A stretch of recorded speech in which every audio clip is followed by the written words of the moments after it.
stupid do you think the British people are? You raise taxes by the equivalent of 10p in national insurance and then cut national insurance by 2p. You refuse to raise the tax thresholds for 6 years. You and I both know that that people will be paying £1,200 more in tax as a result of your measures. Aren't people right that you've been gouging with one hand and giving crumbs back with the other?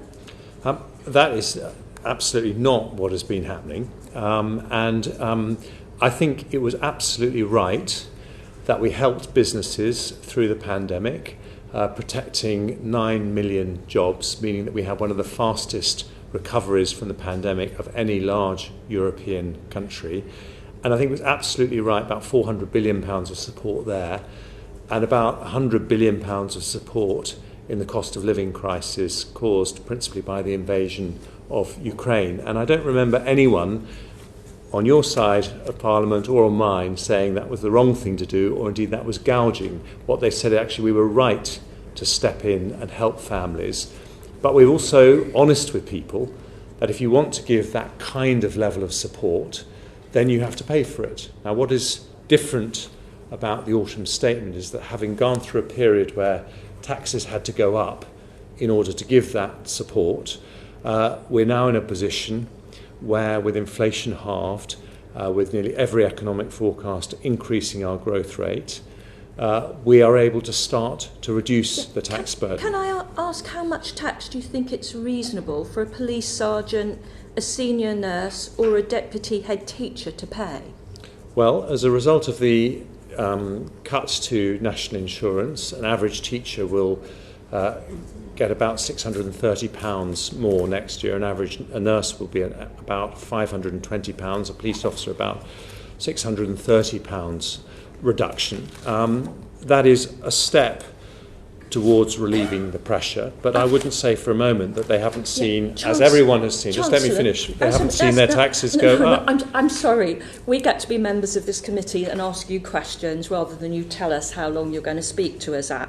After the government tax measures, 182,765 nurses, 141,827 teachers and 60,680 police officers will fall into the 40% tax bracket.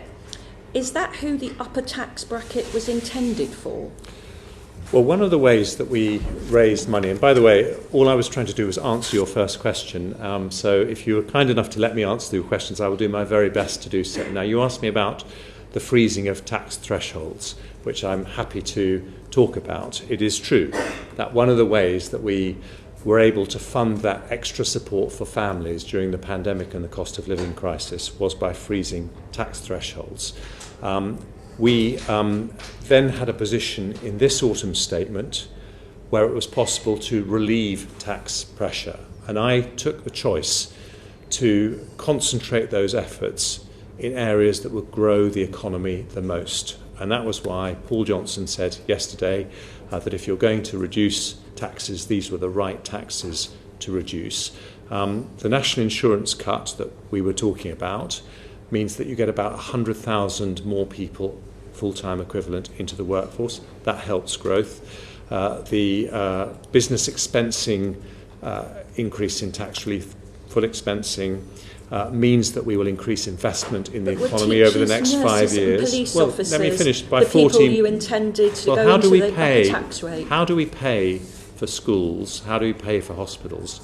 We pay for it through the wealth generated by the economy. Now, what the OBR said is that the full expensing measure will increase investment by about £14 billion over the next 5 years, which means more growth, more tax revenues, more money for schools and hospitals.